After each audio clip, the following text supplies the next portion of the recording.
Ovo je gorka istina koju vam niko neće javno reći. 4 balkanske navike zbog kojih naši ljudi u Njemačkoj propadaju umjesto da uspiju.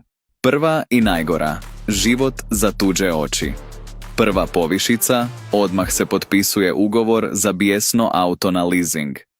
Bitnije je šta će reći mahala kad se parkiraš ispred kuće dole za Bajram, nego što ti porodica u Njemačkoj živi u vlažnom stanu od 40 kvadrata. Druga navika, gubljenje identiteta u lažnoj zoni komfora. Rad sa našima, kafa sa našima, ogovaranje sa našima. Rezultat? Prođe 10 godina, a ti i dalje klimaš glavom kod njemačkog doktora jer ne znaš 3 rečenice sastaviti. Treća, najopasnija navika, kocka i brza lova. Njemačka je puna kladionica i kasina na svakom ćošku, a u zadnje vrijeme i sumnjivih kriptoprevara.